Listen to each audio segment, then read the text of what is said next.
Didn't Daddy always tell you to clean your gun before you put it away? Scare a man half to death doing something like that. Oh, Dell. What's the meaning of that? What are you out here for? Now just who the hell do you think you are? Agent Conklburn, Mr. Sandusky. Him, man's face is a shadow.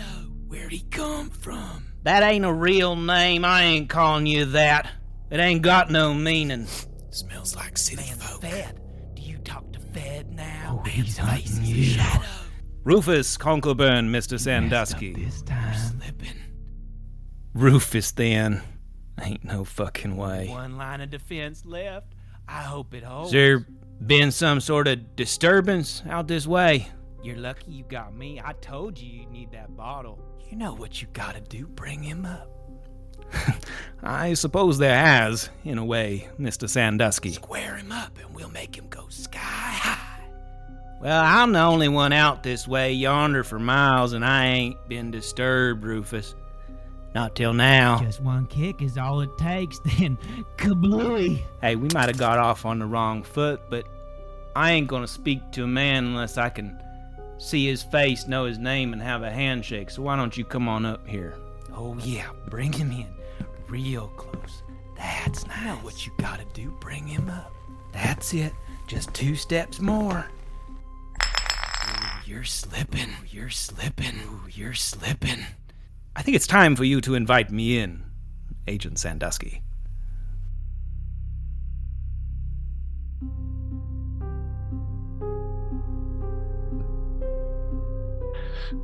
Okay, what's for dinner, guys? Are you guys bringing in takeout? Are you gonna go somewhere? Barone is starving, so what are we eating? What are our options in this hellhole? Yeah, I'll tell you what. There were definitely a couple. There was a place with all of its lights on. There was a place with like half of its lights burn out. There was a place with pretty much no lights, and there's fast food. I'll tell you what, Ryan. I think I got to choose last time. Do you wanna choose what we're eating tonight for dinner? How about the place with all the lights on?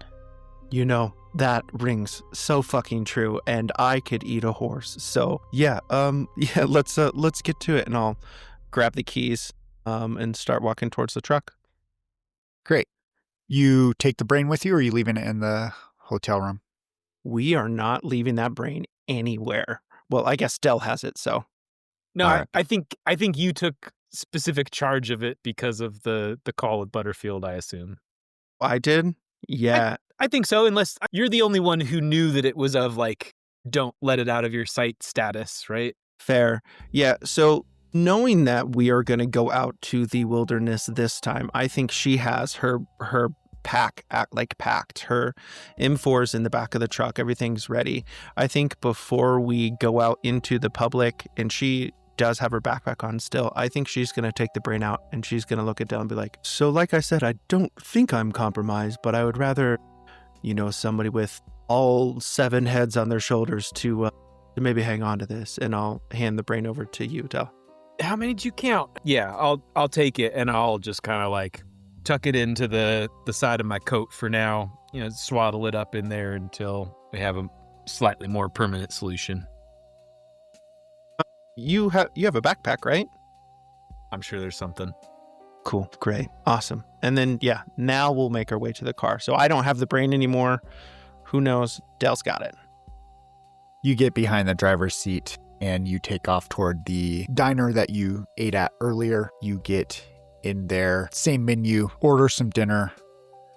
Barone, what are you ordering specifically?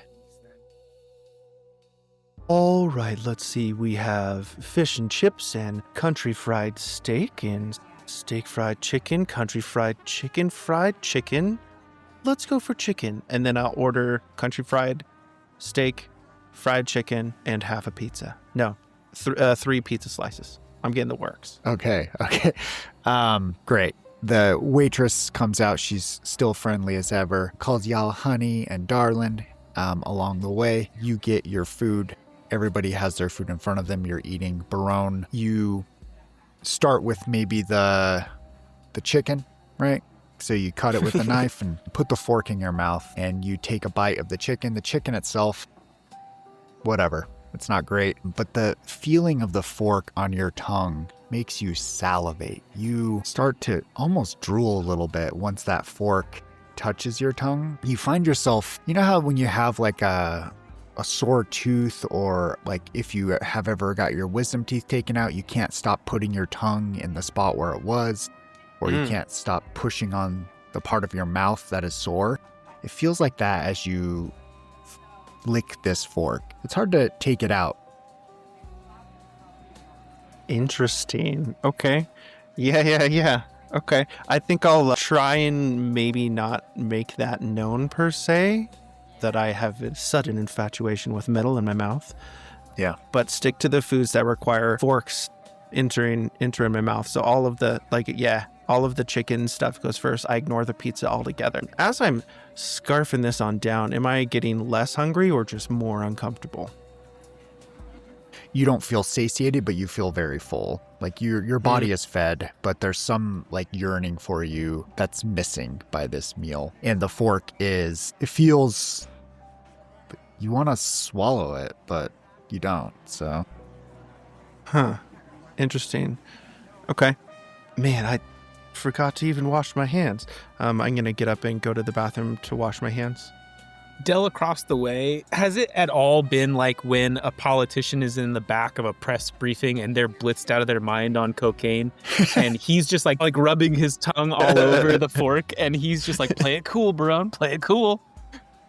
He's not at that, Barone is not at that point. So it seems normal. She's eating a lot. She ordered a lot of food. You're maybe assuming that she's super hungry. You also saw her go down to the vending machine and get like 13 candy bars and 5 bags of chips and some Slim Jims. And this meal itself is big, but she slows down. She doesn't eat the whole thing. It's just the amount of things that she's eating is maybe weird, but Barone is also pretty ripped. We put in a lot of steps today, but you know. Yeah. Hey man, it's bulk season for Barone, okay? Yeah, I'm probably not judging. Okay, in the bathroom after I wash my hands, I'm going to take one of the quarters from my pocket and I'm going to put it in my mouth. And then I'm going to go back to the table. Yeah, you, without even thinking about it, you just swallow it. What? No. Shit. All right. That's going to have to come up later, one way or another. Barone, thinking to herself, she's like thinking about how that thing could pass through and do some damage or not. I think she turns around, goes into stall, and relieves the pressure, if you will, of everything that she ate into the toilet to get that quarter back up. Yeah. Roll con, and you want to fail. I want to fail. Well, that's okay, because no, my con is 75. We passed by 1. We got a 74. Oh, man. Yeah, it's hard to get it up. It's staying down. You have an iron stomach, I believe, right? So it's definitely not coming up without significant effort. All right. Well, I guess if you're that stubborn and you want to stay in there, so be it. Fine. And she washes her hands again and goes and rejoins the table. Why not $50? Shit, man, I would have started with a dime. Yeah, man, should have just started with the fucking fork itself, right? Agent Ryan, I'm curious, having your parade rained on earlier, how are you presenting at this dinner? I'm pretty quiet. I am not eating beans, surprisingly. I opted to order a burger, and I'm not super hungry, so I'm just kind of taking small bites and not really interacting much with everybody else. Great. Dell, what are you doing for dinner? Yeah, I kind of imagine this place has a very eclectic menu where they're like, oh yeah, we could do that. And so there's like prime rib on there that they cooked like last Thursday, but Dell thinks is like a pretty fancy establishment on account of they have prime rib, but it comes out like gray and lukewarm, but he doesn't really know any better on account of prime rib is just like what they have in the movies. It goes down okay. Yeah, you get a prime rib. It's the best prime rib you've ever had. That is factually correct. Yeah. So, yeah, it's delicious. Brian, looks pretty dour over there. Barone is eating a lot. Barone takes off to the bathroom and then comes back. And are you planning at dinner, or are you just going to set out and start going for it? No, I think a little plan, trying to get Ryan looped into the Barone's idea of the little heist to steal the ATVs. Like, let's try and build a little bit momentum on something that's like small potatoes and easy, you know? But it'll make us feel cool. Yeah, all right. So, on my thoughts earlier... No, wait, no. Yeah, I'll have a banana split as well, please. Thank you. So what I was saying before, what we could do is... we know that the ranger station is empty. Here after the sun goes down and she peeks outside, it's dark outside, so we should be good to go. I have these keys. There's 3 of us. 1 person to drive the truck, 2 people to drive each of the ATVs. We could either go back to... Well, I guess we kind of have to go back the way that we did before and just take the ATVs. We could double up on one of them and maybe, head out to the site where the chanting was coming from. How's that sound? I love that idea. Let's do it. Yeah, fine by me. I mean, it seems like maybe it'd be good to have a little walkie-talkie and visibility situation set up. We'd probably be posted up there for a little while. Maybe we just have some agreed upon protocols, right? Like what might call us to action versus observation only. But yeah, I'm curious to see what Night 2 might hold. Yeah, I think the name of the game is going to be Stay Together.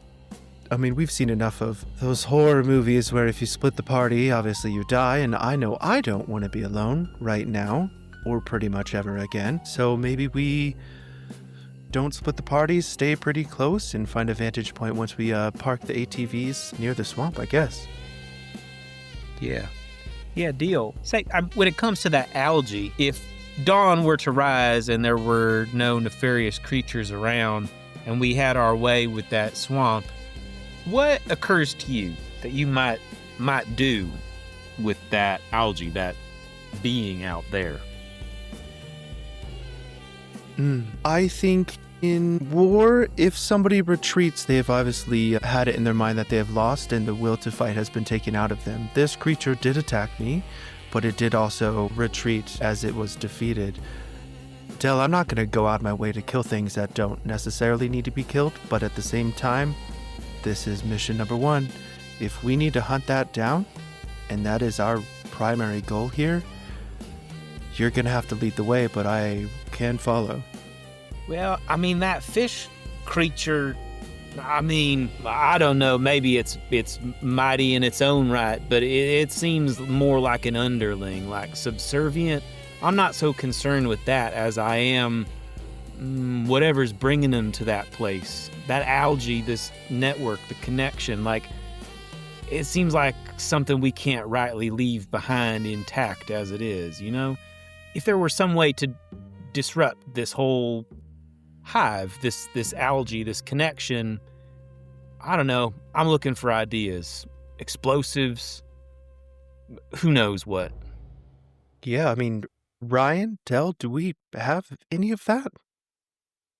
We got a couple bricks, but I don't know what kind of area we're talking about when we really get down to it. How about our pilot friend? Maybe we could do a flyover now that we know where it's located and see what we can see from up above.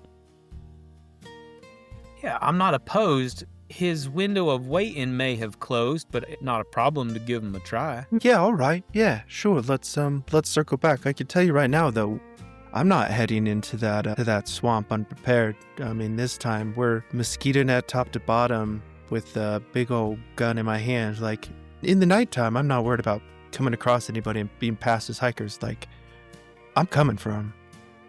Yeah, no, I think that's sound. Okay, see, it just keeps ticking on my brain that we need to have a plan for whatever this amalgamation is in the middle of this network. If it's not today, that's fine, but keep it in your minds, if you please.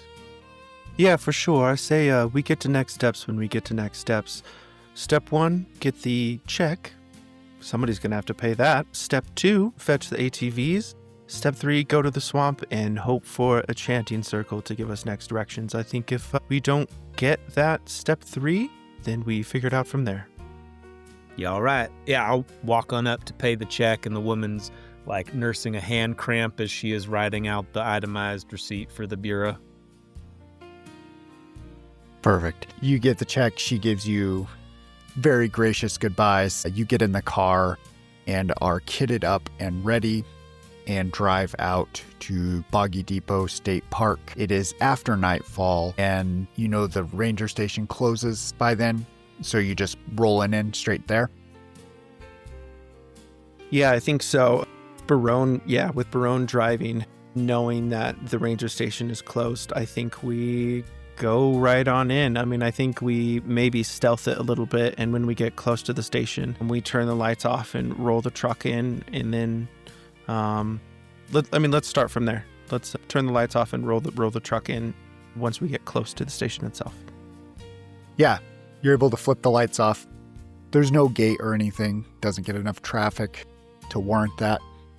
And you roll up to the station. You see the ATVs there. The lights are off. There's no truck parked out there. Okay, great. I assume Dell's back in the back, and I'll open the little slidey window. All right, have either of you two driven an ATV before? I'm not in there. I've already jumped out to the side to go and make sure that the computer monitor is off inside. Ooh. Definitely a no on the ATV driving from me. All right, Ryan, I'll tell you what. You take the wheel here, Dell and I. Clearly, he's a man of stature, so he's for sure done this before. And I'll scoot out of the driver's seat, grab the keys, and start walking towards the ATVs. Dell, in the office, you see that everything is shut down and is quiet. Okay. Yeah. Just for future reference, is there a window that looks in to get a view of the computer? Absolutely. Yeah. Okay. I think that's all I was interested in, is just a quick peek. Then I'll go and find Barone near the ATVs. Cool. Okay. Great. I'll have put the keys in one, started it up for you, left it in, neutral/park, whatever, switch to the other one and start that up so you could hop on and we could go with as little hesitation as possible. We don't want to be here longer than we have to. So do you guys drive to that original trailhead or? Yeah, I think so. I think since, she is very much about route planning and knowing where stuff is and being able to draw a map in her mind, resonates back to her time driving convoys and knowing the area and having a scout session done, if you will. That's the point of entry. We know where we're going. We know where the hostiles were. I think that's our point of entry. Great. You get up there, it gets to the point where the truck can go no further. So, Agent Ryan, you have to stop the truck and you're waiting to get out on the trail. Which ATV is Agent Ryan jumping on? I'll jump in with Agent Barone. Yeah. Yeah, definitely. Hop right on. Don't forget your bag or anything else you need as well. And you see she has her backpack on her back with her M4 strapped to it, ready to go. Great. Both of you roll me a drive as you're getting out into the swamp. Sure. No, 80 fail. Oh no. All right, I'm looking for a 70. I get a 32 success. Great. You don't crash or anything, Dell. It just takes you a little longer. Barone, you start out going first. It seems like Dell's having some trouble keeping it on the trail and following you. You're going probably a little faster than usual, so maybe you slow it down a little bit to let him catch up, but you're starting to lose a little time to get out there. It's not clear if time is important right now, but you're starting to get to the point where the boardwalk is. Do you drive on the boardwalk? Let's see. Yeah, probably. ATVs are, 300, 400 pounds, which is roughly 2 grown people in this boardwalk is supposed to be able to support much more than that. So I think, yeah, we drive right over the boardwalk. Great. Starts again, rattling in your heads as you're flying over this boardwalk, and you get to the sawgrass. Are you just pushing through it? Yeah, we Well, okay, let's see. When you say we get to the sawgrass, so off of the boardwalk, there's kind of a dirt trail for a while, and then it splits in the two directions.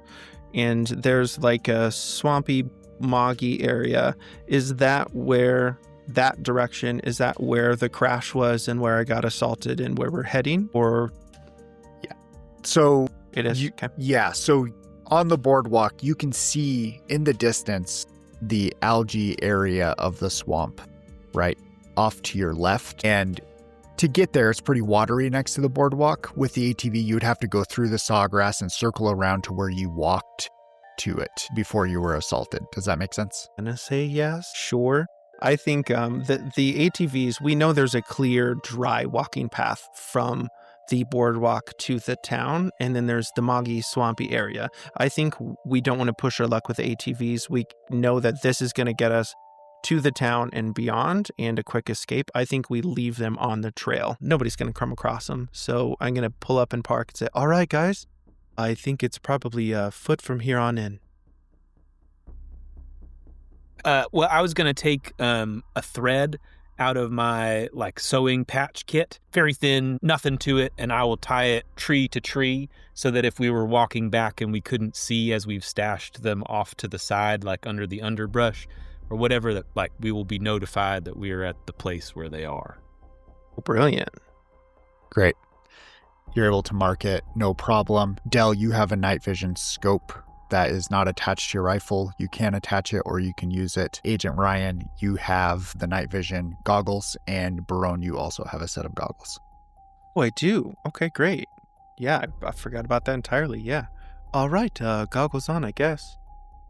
Yeah, I'll take the minute to equip mine. All right. So where are you trying to set up the, quote, ambush or stakeout point?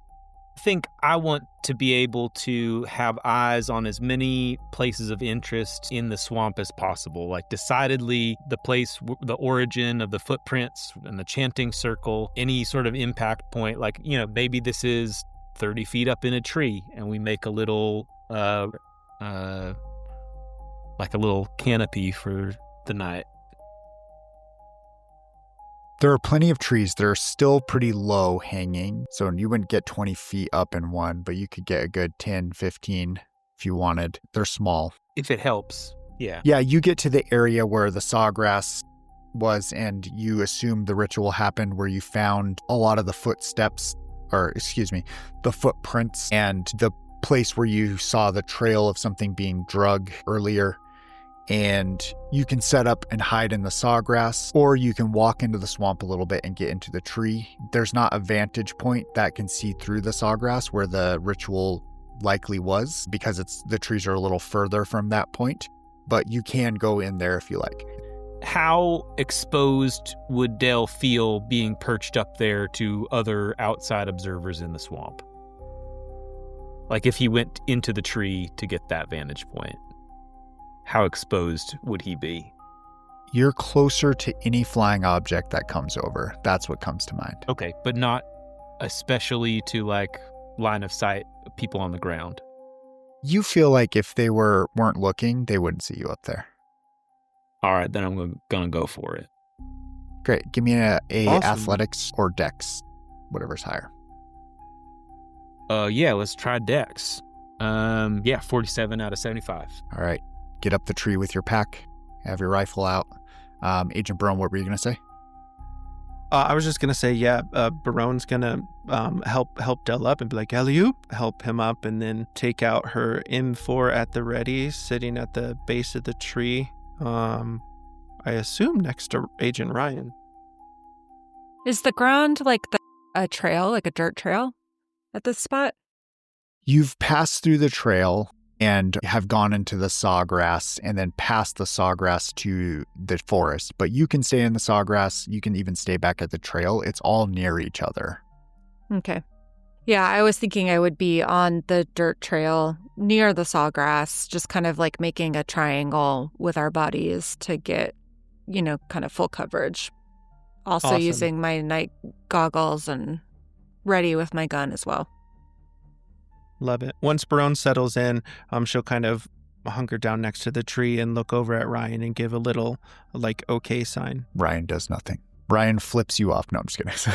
No, I see that and I just give a little head nod. Great. So everybody roll me luck. Or excuse me, Dell, roll me alertness. Agent Barone, roll me luck. And then Agent Ryan, roll me alertness. Yeah, 002. That'll do. Jesus. Dang. What'd you get, Agent Ryan? I got fail 82. Okay. Barone? Agent Barone rolled a 46 over luck is just 50-50, right? Yep, that's lucky. So Great. success, 46 of 50. Great. You're sitting there, Agent Barone, looking around, and you're just starting to get settled in. And you notice that the swamp is very quiet. There aren't the insects. There's not a lot of other things happening. You would think that you could hear even the ghost town from there, if anything was going on there, but it's quiet there as well. Dell, from the tree, you are scanning around, and through your scope, through the canopy behind you, not towards the sawgrass, you catch, it almost looks like a hand against a tree trunk about 10 meters behind you, right behind where Agent Barone is posted up against the tree. Okay. Is the hand like in the process of retracting itself, or is it just hanging It's just out? there. Just there. Okay. Is Barone looking at me? Could I like give a little two-finger wave to get attention real quick? Or maybe a red belly woodpecker whistle. Yeah, inaudible would be preferable. Sorry, what did you say? I just said with the luck roll, Barone was actually looking up at you. Got it. Yeah, okay. Then we've got like some commands down. I'll give 2 completely fake nonsense commands, and then the third one is like a get a load of behind you, with like a degree of specificity, and hopefully you can see what I'm seeing. Barone looks at you and mouths, "What the fuck?" And then catches the third signal and then spins on her heel with the M4 aimed in the right direction. Yeah, you look behind you and past the tree that you were up against. You, in the night vision, there's some flicker to it based on the ambient light. And you just thought, you at first think it's just another one of those junky kids passed out against a tree, like had too many beers or went on too much of a bender. And you first clock the Limp Bizkit $3 bill y'all hoodie, and the kid has a hat laying on his shoulder, but the fabric is stained with red, so maybe he's not passed out. And as you scan down his body, there's nothing below his waist other than entrails hanging out of it. There are no legs there. The face, now that you notice it, is slack-jawed. His acne is even white at this point. There looks to be tear marks all over his midsection where you can see his skin, and you see a filthy Converse off to the side with blood all over it. What do you do? Oh, shit. We got him killed. Okay.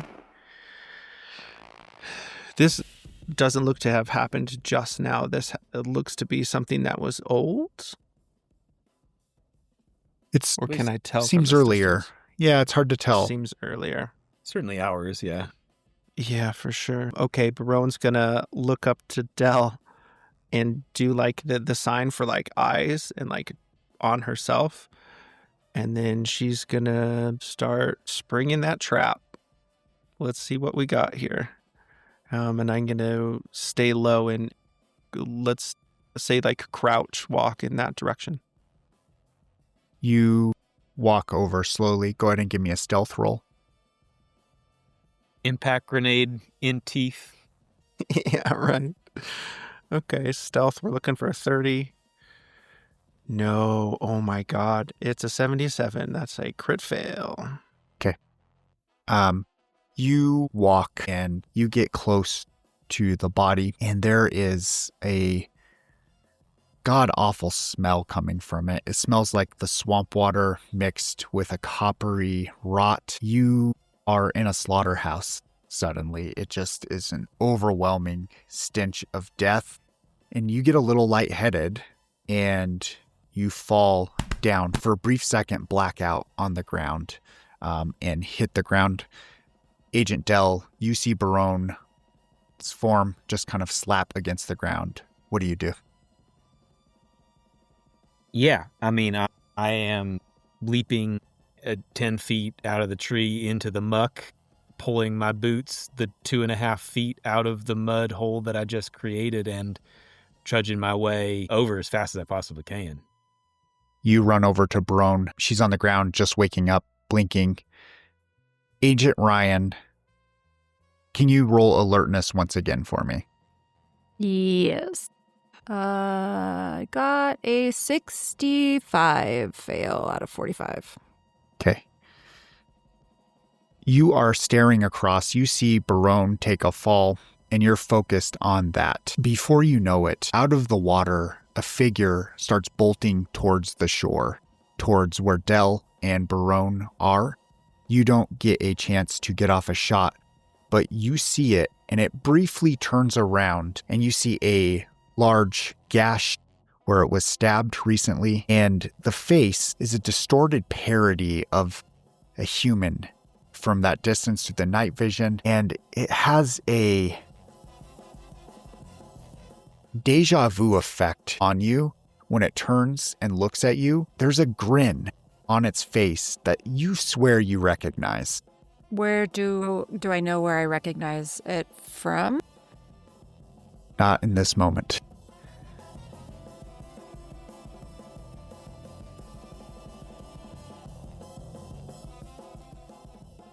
This thing is charging up now after it's looked back and seen Agent Ryan. Dell, can you roll me a dodge as this thing dives for your back to gouge it? Yeah, absolutely. 50 flat is plenty. Hell yeah. Great. So you hear this thing squishing out of the swamp. You were half expecting this trap, and you roll to the side and throw this thing off of you as it makes contact, and it lands on the ground. It is your turn. Yeah.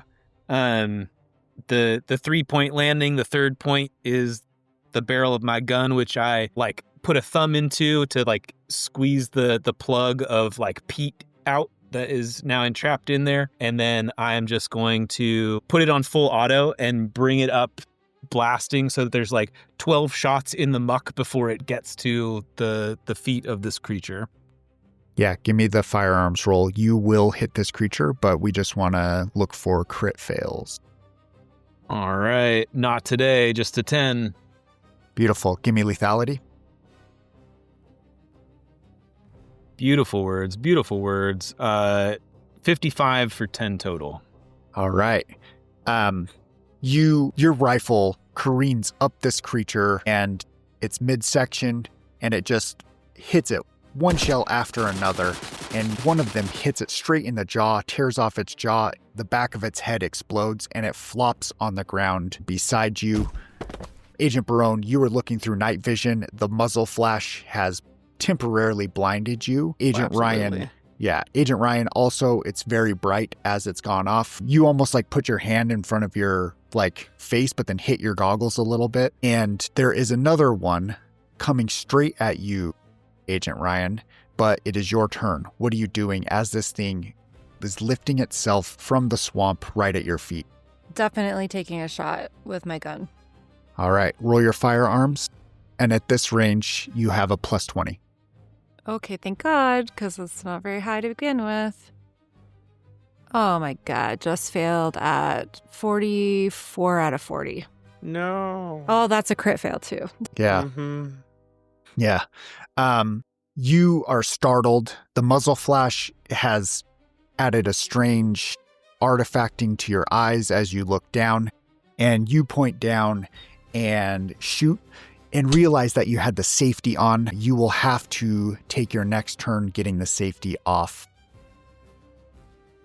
Dang. Agent Barone, you are on the ground, this dead thing next to you, blinking out the artifacts in your eyes as the night vision has blinded you. What are you doing? Well, how well can I see at this point? Am I like, hey, you kind of don't have a turn-ish, or can I see well enough to do something?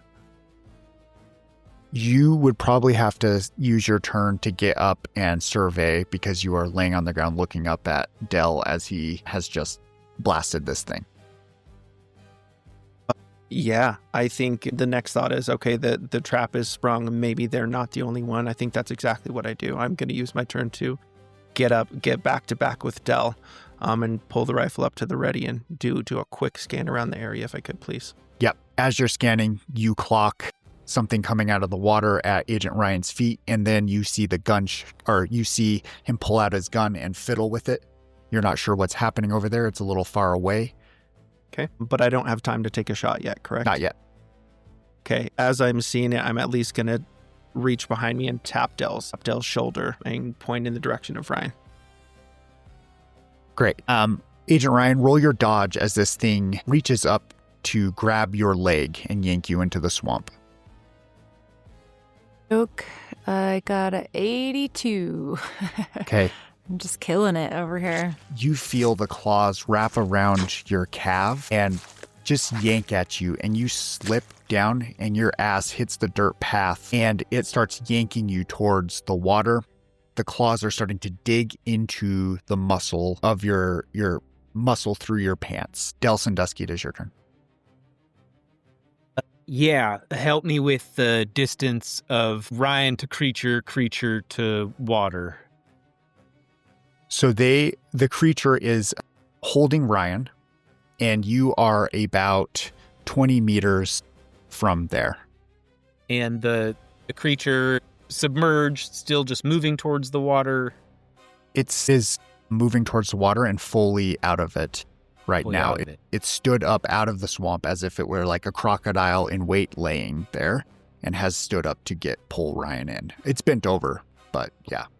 Yeah, it seems like both of these folks have not maybe been in an active combat situation with night vision involved, but Del, kind of like you would see a journeyman welder, hold the welding torch in one hand and use his mask or his shield and kind of check back and forth, right? Not really wearing it. He's going to use the night vision scope until he fires, and there's just a single shot where he pulls it away from his vision, and he uses the muzzle flash to plug the gap while it's away, and he's just going to fire a few single shots as he charges straight towards Ryan's position. All right. Firearms coming at you. That's an 82, which is exactly what my new firearms score is. God damn. Whoa. Yeah. Love me some Give me that lethality. Lethality, baby. An 8 and a 3, 11 points. Yeah, you shoot and it hits this creature right in the head. Black goo flies all over your face, Agent Ryan, as this thing is seemingly exploded right in front of you. To you, it's like the entire world as it was right on you. You just see a split and some flesh fly up in the air and are blinded as your night vision goggles are covered in its blood, and you feel its grip slacken on your body. Thank God, because that was really painful. Yeah, I think Del keeps on running. He's just don't touch my man. And he gives a flying drop kick because it's still kind of stuck into you, right? Not entirely clear that it's dead. Yeah, you kick it fully off of Agent Ryan's body. It is undoubtedly dead, though. You hear Barone, "You're still alive, huh?" And she fires 2 shots into the ground next to the thing. I got him. Don't worry. I got him also too, Del. And then I'll kind of run over and be like, "Holy shit! Is there more? I don't." And then she's gonna spin around to see if any more are coming at him. Yeah, Del turns towards the water too. They be brave, motherfuckers, as we the rifle. They be brave, Del. They be brave. Agent Barone, roll your alertness. Alert. We are pretty good at that. We're looking for 81. And I roll 56. Success. In the distance, you see one of their heads watching from the water. What do you do? Fuck, guys, that wasn't a joke. There are more over here. And I'll shake my muzzle in the direction. But I saw exactly where it was, correct? Yeah, you can fire if you want. Absolutely. I whisper under my breath, pop, pop, and pull the trigger. Give me that firearms. So we needed a 53. we got an 81. So that is a fail. It's a tough shot. It's just a little oval in the ground. You shoot, and it goes over its head a little bit, hits the swamp, causes a big splash, and the thing dips under the water. What's everybody doing? Shit, Del, I tried, man. He was over there. Honestly, I'm kind of just having fun at this point. I don't know how many of these vermin there are, but something tells me we might not even be making a dent. Well, we do have a direction to make a dent, if you will. Ryan, how are you? Are you okay? Yeah, and I'm just scooting back on my butt because my leg is pretty fucked up. So, but I can see what you're seeing, and I try to take a shot as well. Yeah, shoot. Roll it. We got that safety figured out. Oh yeah, do I still need to take the safety off? You're out of turn order, but yeah, you have enough time to turn the safety off and shoot at where it was. My God, I got exactly 20, which is what I needed. All right. You shoot and it hits the exact spot where you think it was or is, but nothing happens as it hits the swamp where it disappeared into. I have also seen that Mythbusters and know that water actually does stop bullets. Okay. Yes. Yeah. And Agent Ryan, can you roll me intelligence times 5? Yes. 40 out of 80. Yeah, you absolutely remember that when you were looking at the footprints, there were 6 or 7 sets. You mean back on ritual night? Back on ritual night, yep. Yeah, there's probably definitely 3 or 4 more out there, guys. All right. I mean, springing the trap was definitely my plan there to get the upper hand, but I think now that's sprung, we're heading into territory that's not our own, and they probably have the advantage. Yeah, I mean, I'm more than willing to hear out your proposals of how we advance from here, but it does not seem like a straightforward proposition. No, definitely not. And he disappeared into the water, correct? Yeah, it dipped under the water right after you took your shot, and then Agent Ryan was like, pop, and just hit the water where it was. Shit. I mean, I don't think Barone has any willpower in her to dive back into that water at nighttime after what happened last time in the middle of the day. I'm gonna take a Limp Biscuit body and try and float it out there. All right, a bit morbid, but sure. I'll give him a helping hand, and I'll grab the dirty Converse and roll it over my hands and be like, well, Del, Ryan, I think they got Cheryl as well, just so everybody knows. Agent Barone, as you're going for the body and helping Del, can you roll your sanity? Absolutely, I can. It's really more of a rigor mortis biscuit. God. My God. No. I failed. Yeah, my current's 49. I got 76. Okay. Give me a D4 for sand loss. Roll low, 2. Right in the middle. Okay. Are you projecting that, or are you just going to take it? 2. Let's project it. I haven't had a chance to project recently. Let's do that. Which bond do you want to project it on of your bonds? Yeah, sure. Let's see. Okay. Yeah, let's project it on Jackie, my rival shop mechanic. She was always the person that pushed her to get better at her skill. And out here, she's definitely feeling like she's losing that friendly rivalry as she is not getting anything right out here. Yeah, it's been a tough go at it. Go ahead and roll that D4 again to see how much you can actually project. Sure. We got a 1. I got a 1. Okay. So you lose 1 willpower and 1 from that bond, but you only take 1 sanity loss. Sure. You're able to get the body out onto the swamp and throw it out there. Any special description for that, or are you just throwing it out there? I mean, it hardly qualifies as chum, but I am effectively trying to chum the waters, right? Trying to see if we can encourage anything that to come to the surface, to disturb it, to give us a window to fire, even just briefly. Okay. You throw it out there. So Give me like, 1 second. Oh, go ahead. yeah, and so like we might get like a long stick or something like that so that we could prod it at intervals and make it look like it is moving through deeper into the swamp, at least just a little bit, right? Yeah, for sure. As Della's doing that, I think everybody's on high red alert. So I think Barone is, in a single knee down position waiting for her shot. Agent Ryan, are you aiming at the area as well? I am, yep. Pretty not steadily because I'm in a lot of pain, but there nonetheless. All right. So each of you are going to add 20% if anything pops out. And let me see if anything pops out. This corpse starts to sink a little bit. And like a crocodile turning prey over, you see a arm and then a backside pull this thing over and roll on top of it, so its back is now above the water. Agent Barone, you can take your shot. Agent Ryan, you can take your shot as well. Absolutely. Here we go. 53. I failed with a 79. Failed Is that with as 20% plus? Oh, yep. So it'd be 73, and I failed with a 79. Pop, pop. 2 shots off. Both of you miss, and it goes under the water quickly. Well, it's not likely to fall for that again. No, yeah, probably not. Right. Well, options as you see them. I don't know how much more effectiveness we have on the combat front. If we care to stick around for ritual chances, I think they're slim, but we's already out here.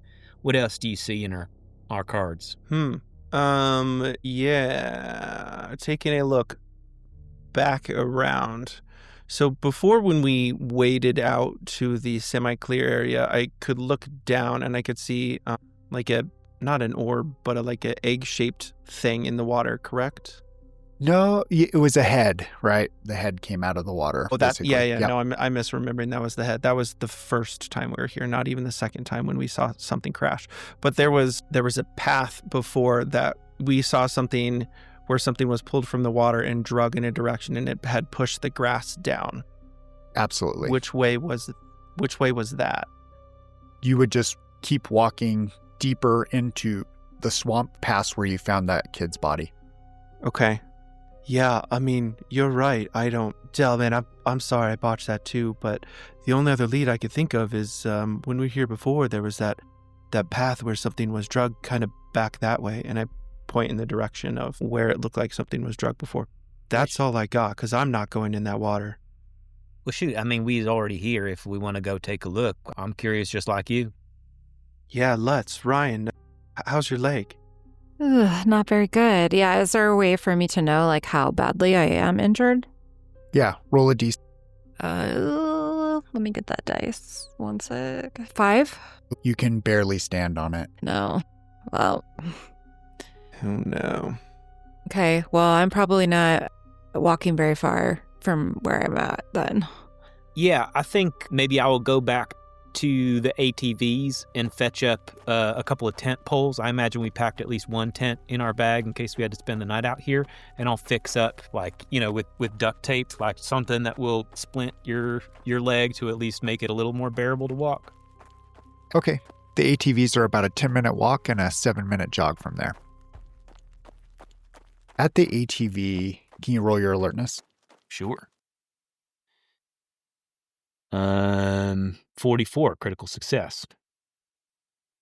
As you start Well, wrapping, I know, today, I yeah. know, man. You start creating this makeshift leg splint, and you catch out of your peripheral vision something low to the ground, stalking up to flank you.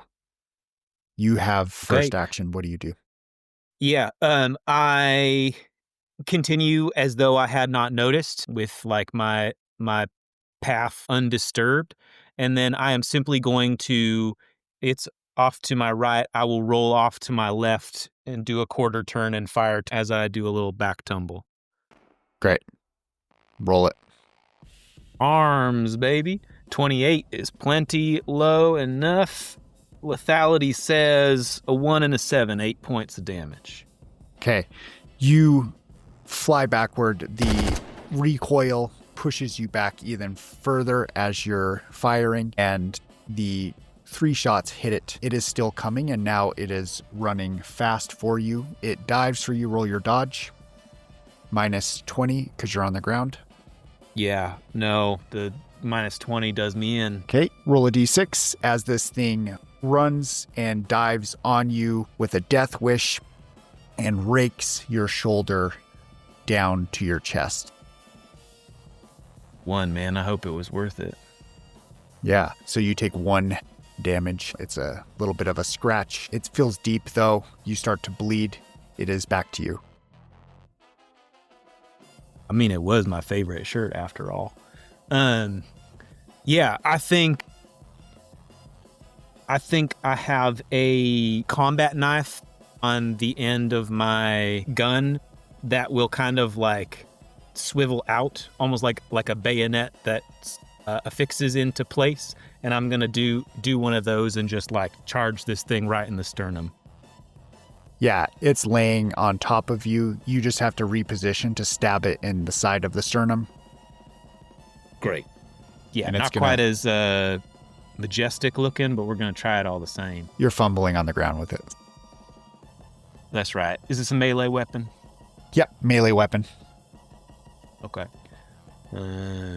Yeah, let's try. No, 59, just a little too high. All right. The maneuver is too high and goes over its back, and it cuts it a little bit, but does not find purchase.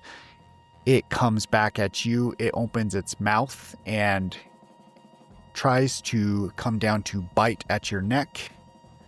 Roll a dodge. Nope, 84. Okay. It digs its mouth into your collarbone, just missing your neck. Starts to rip out a chunk. Give me another d6 of damage. 6. Okay. What's your HP at? 6. Okay. Okay. You are very, very injured. You have 1 more action before you pass out. What do you do? Yeah, I mean, it's just like up on me, right? So I had gone for a stab, gun interposed between us. It grapples onto me, like thrust up towards my chin. I'm going to draw it down to get it underneath its rib cage, and I'm going to brap right up through its spinal column. Fire it. No whammies, baby. That's an 83. Which You have is 82. Yeah. Yes, I do. All right. It tries to claw at you, but it's dark and misses. Give me a contest to see if you can stay awake. That's 20-0, and I needed a 55. We all right? Okay. You're able to stay awake. You cannot shoot your firearm. What are you going to do? Yeah, there is a knife in my boot at all times, and it's coming out, and like all of these maneuvers have looked relatively practiced, right? As though it's like, what is the best thing to do in this situation? Allow me with as much surgical precision and practiced hand carry that out. When this knife comes out, there is a wild flailing, like somebody who, has no skill with this thing at all. It is like pure primal instinct stabbing. And it seemed good enough with a 30. That'll hit. It critically failed its dodge, so you're able to stab it where? It's on my neck. We're kind of like dog piling on each other. Is this like very futile rush to see who can snuff the other one out the fastest? All right. Give me a d6 for damage. Yeah, 3. All right. You are able to, you don't even know if it's you or its own flailing that does it, but you are able to hack through half of its neck just by chopping frantically. And you feel its head start to split off and go ajar as its wound starts bleeding all over your chest, and you pass out with this thing on top of you. Agent Ryan and Agent Barone, you hear a few gunshots and a shout in the distance.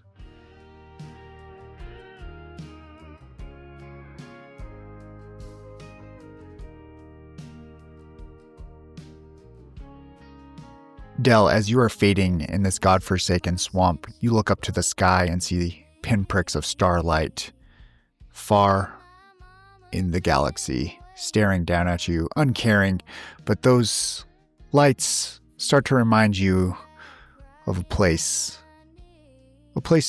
in the past before you were sober. The place was called the Cherry Pit, kind of bar that smelled of secrets and spilled beer. It was Tuesday, which meant the silence was almost as thick as the cigarette smoke hanging in the air. Just a few patrons sitting around the bar. You were there, nursing a bourbon. It was mostly ice at this point and water, watching motes of dust dance in the single beam of light coming off of a Coors sign in the window.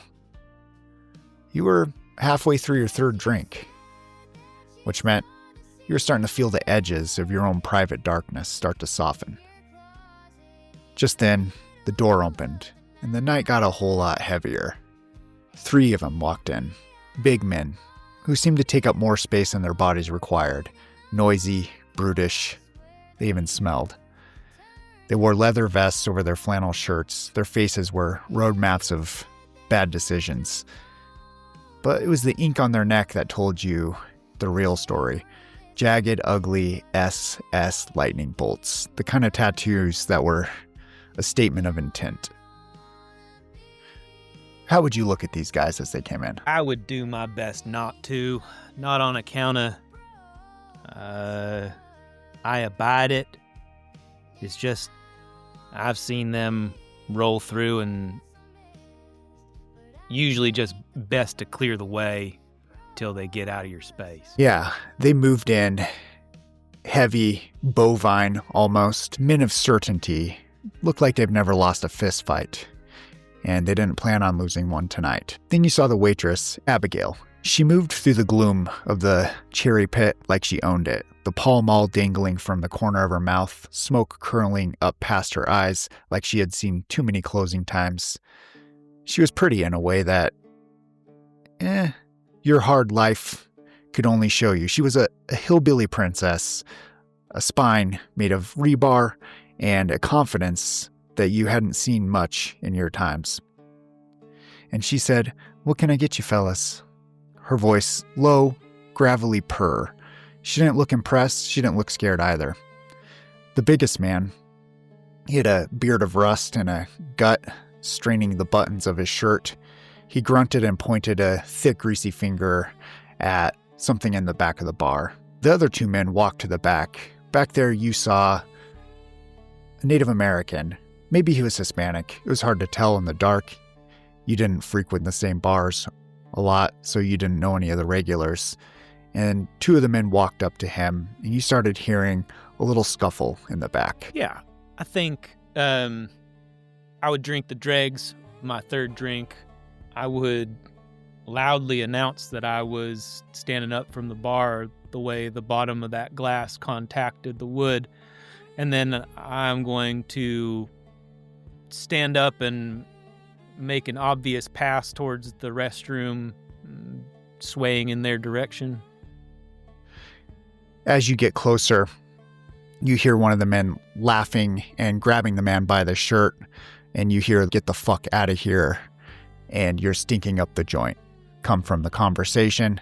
And you get even closer, and they throw him past a pool table, and he stumbles toward the door. He stands up with a semblance of dignity and tries to dust his shirt off. Then the third man at the bar, who he was closer to now, grabs him and pushes him out the exit, and then starts laughing. I'm going to take 4 large steps, like a track athlete going for a long jump, but the long jump is going to be with an outstretched Superman arm into the square underside of his jaw, coming from the backside of him, and I am not waiting until his skull hits the ground before I am charging towards the second one furthest from the door. You connect, you hit him in the jaw, you feel a telltale crack of some of his teeth snapping in his mouth. There's probably going to be blood and tooth matter coming out as he slams against the ground of this dirty bar. And that second one spins around and gets his arms up, and you are in a gridlock with him as you've jumped onto his chest. He's a big beast of a man, and he's holding you up, and you can hear the third already running to aid his friend. Yeah, not a lot of time. Does he have, are we like grappled, arms occupied then Yep. at that point? I think I will drop my weight down to my heels, and I will leap up and skyrocket my forehead into his nose with as much spring power as my legs can offer. You squat and jump as hard as you can under the weight of his arms. It hits him in both the chin and the nose, and you see his head fly back and blood starting gushing out of both his mouth and his nose. He pulls you in tighter and just spits a glob of blood in your face and starts to squeeze you.